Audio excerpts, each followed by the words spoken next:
Very good morning, dear student. Once again, I welcome you all in CPA online classes. I am Arvind Dubey, your English teacher. Today I am going to teach you the first lesson of your English literature book, The Lake Isle of Infree. Dear student, you know very well, yesterday I have given a lecture about this lesson.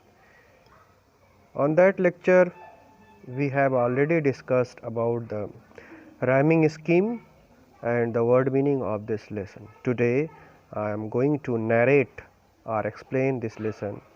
I hope you will understand it very well, and if you have any problem after watching this video, then you can message me or call me. So without doing any delay, let's start this lesson.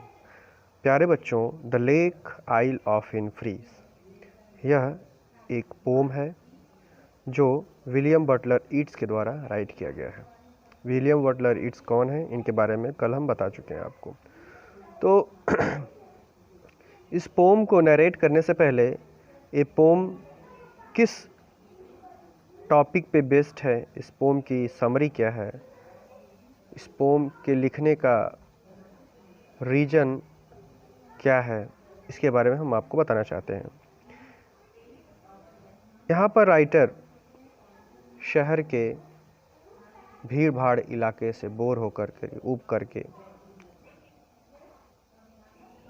शांति की तलाश में एक ऐसी जगह जाना चाहता है जहाँ पर उसे कोई डिस्टर्ब न करे।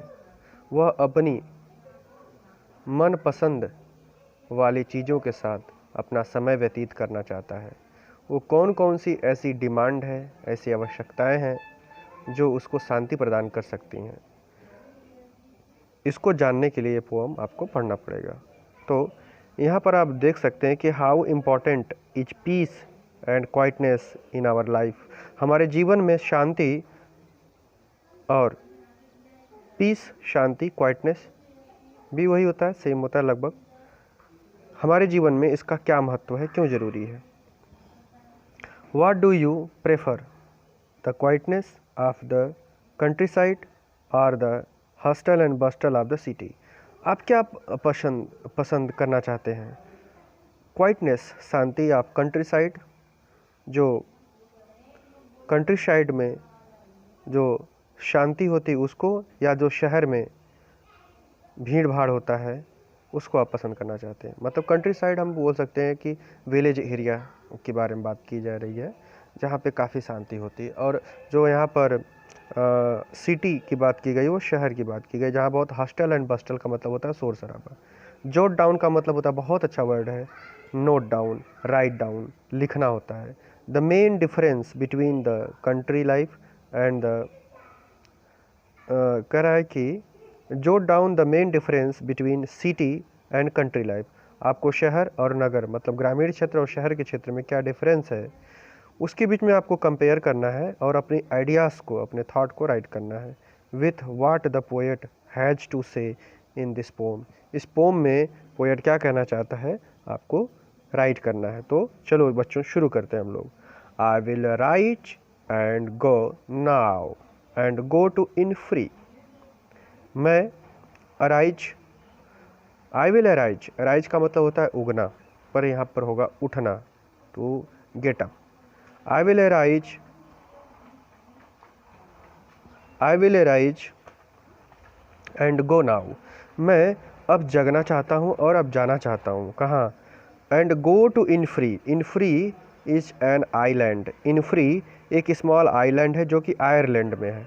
राइटर कहता है कि मैं अब इस शहर के, इस भीड़ भाड़ इलाके से निकल कर, अब मैं जो मॉर्निंग होगा, जब सुबह होगा, जब मैं अराइज में उठूँगा, तो मैं अब इनफ्री जाऊँगा, जो आयरलैंड में एक आइलैंड है जिसका नाम ही इनफ्री है, मैं वहाँ जाऊँगा। तो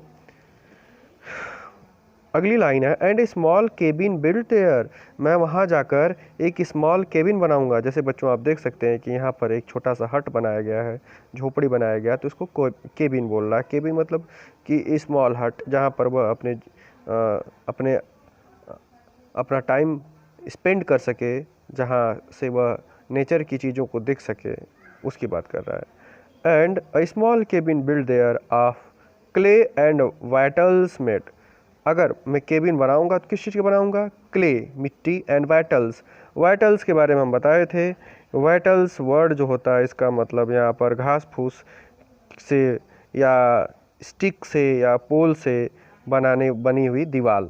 जैसे कि हम ग्रामीण क्षेत्र में आज के बहुत पहले जब हट बनती थी तो उसमें कीचड़ से और घास फूस से मिला करके दीवार बनाते थे। तो वही बताया गया है कि अ क्ले ऑफ वाइटल्स मेड, मैं वहाँ पे एक मिट्टी से सना हुआ एक झोपड़ी बनाऊंगा। वाइटल्स मेड, हाँ, और क्या करूँगा? 9 beans row will have there, और मैं वहाँ 9 लाइन, बीन्स मतलब होता है एक प्रकार की वेजिटेबल्स होती है, उसके रो लगाऊंगा, 9 रोज लगाऊंगा, वहाँ पे उगाऊंगा। आई, और क्या करूँगा?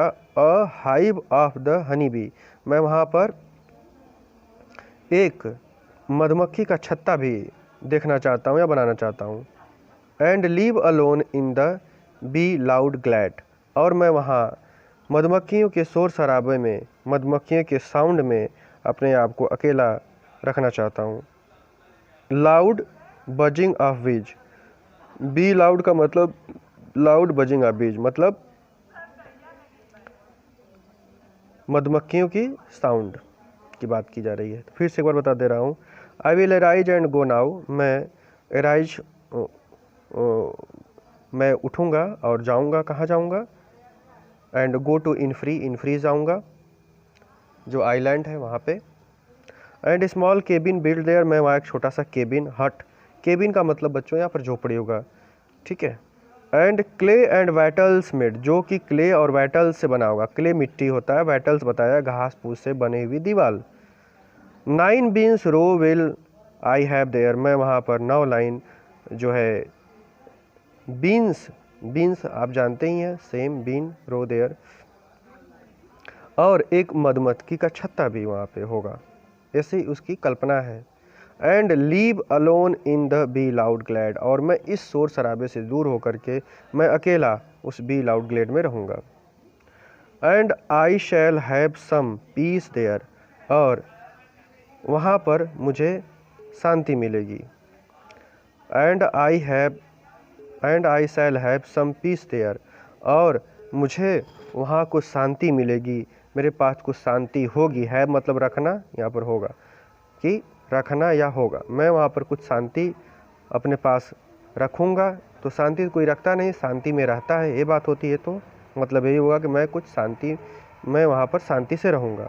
For piece comes dropping slow, और जो शांति है वह आती है ड्रॉपिंग स्लो, मतलब धीरे धीरे आती है।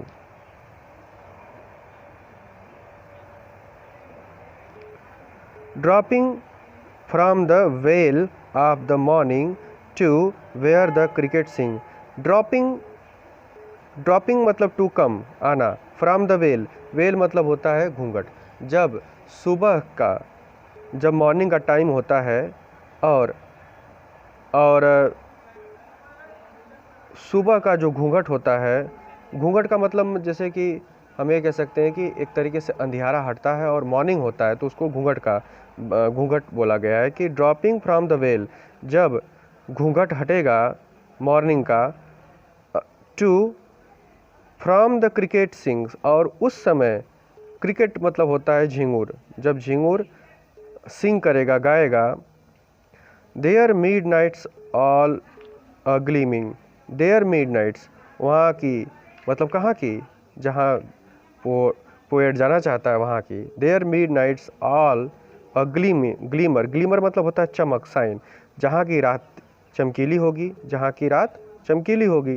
And noon a purple glow, और वहाँ का जो दोपहर होगा, नून मतलब दोपहर, पर्पल ग्लो मतलब टू ऑरेंज कलर, मतलब यहाँ पर पर्पल ग्लो का मतलब ऑरेंज कलर, क्योंकि सूर्य की रोशनी आप देखते हैं कि लगभग ऑरेंज कलर का होता है, उसका जो सनशाइन जब करता है तो मॉर्निंग में, ठीक है, और शाम के समय तो पर्पल कलर का हो जाता है। तो moon and noon a purple glow and evening a full of linnets wings. And evening, और जो हमारा शाम होगा, full of linnets wing. Linnet मतलब होता है एक पक्षी का नाम है। बोला है कि और जो हमारा शाम होगा, हम लिनेट्स नाम की पक्षी के साथ अपनी शाम बिताना चाहते हैं। लिनेट्स विंग, लिनेट मतलब बताया था a small brown grey song bird, एक ऐसी पक्षी जो गाना गाती है, उसको लिनेट्स कहते हैं। आई will arise and go now, मैं उठूँगा और जाऊँगा। For always night and day, for always मतलब हर रात और हर दिन का मतलब होगा। फॉर एवर मतलब हमेशा के लिए, मैं उठूँगा और हमेशा के लिए वहीं चला जाऊँगा। I hear lake water lapping, मैं वहाँ पर, लेक मतलब होता है झील, वाटर पानी, लैपिंग मतलब होता है उसकी कलकल की आवाज़, पानी जब गिरता है। जिनके घर के आसपास ट्यूबवेल होगा वहाँ आप देखेंगे तो पानी का जो शोर होता है उसको लैपिंग की आवाज़ कहते हैं, कलकलाहट की आवाज़। तो पानी, मैं कह रहा है, राइटर कह रहा है कि मैं वहाँ जाऊँगा और I hear lake water lapping, मैं वहाँ पर जो पानी की कलकल की आवाज़ उसको सुनूंगा। With low sound by the shore, जो लो साउंड के साथ आता है। विथ लो साउंड का मतलब लो साउंड के साथ। विद द शोर, शोर मतलब होता है बाई साइड, मतलब किनारे, जो एक किनारे धीरे धीरे कम आवाज़ के साथ आता है। While I stand on the roadway, जब मैं रोडवे के किनारे खड़ा था। रोडवे मतलब सड़क के किनारे, अब इस शहर की बात कर रहा है। While I stand on the roadway or on the pavements grey, pavements मतलब होता है पैदल चलने वाला रास्ता। जब मैं रोड के किनारे या पैदल फुटपाथ जिसको बोलते हैं, जब उस पे वहाँ पे मैं खड़ा होता हूँ, I hear it in the deep heart score, मैं जब शहर में रहता हूँ तो मैं उन चीज़ों को जो इमेजिन मैं करता हूँ या जिस जगह मैं जाना चाहता हूँ, वो मेरे हृदय के सेंटर में उस बात घर कर जाती है, वो बात मुझे याद आती है, उस बात की आहट को मैं सुनता हूँ। I hear it in the deep heart score, core मतलब होता है सेंटर ऑफ द हार्ट, हृदय का केंद्र बिंदु। मैं अपने हृदय के केंद्र बिंदु से उन चीज़ों को मेमोराइज करता हूँ, याद करता हूँ।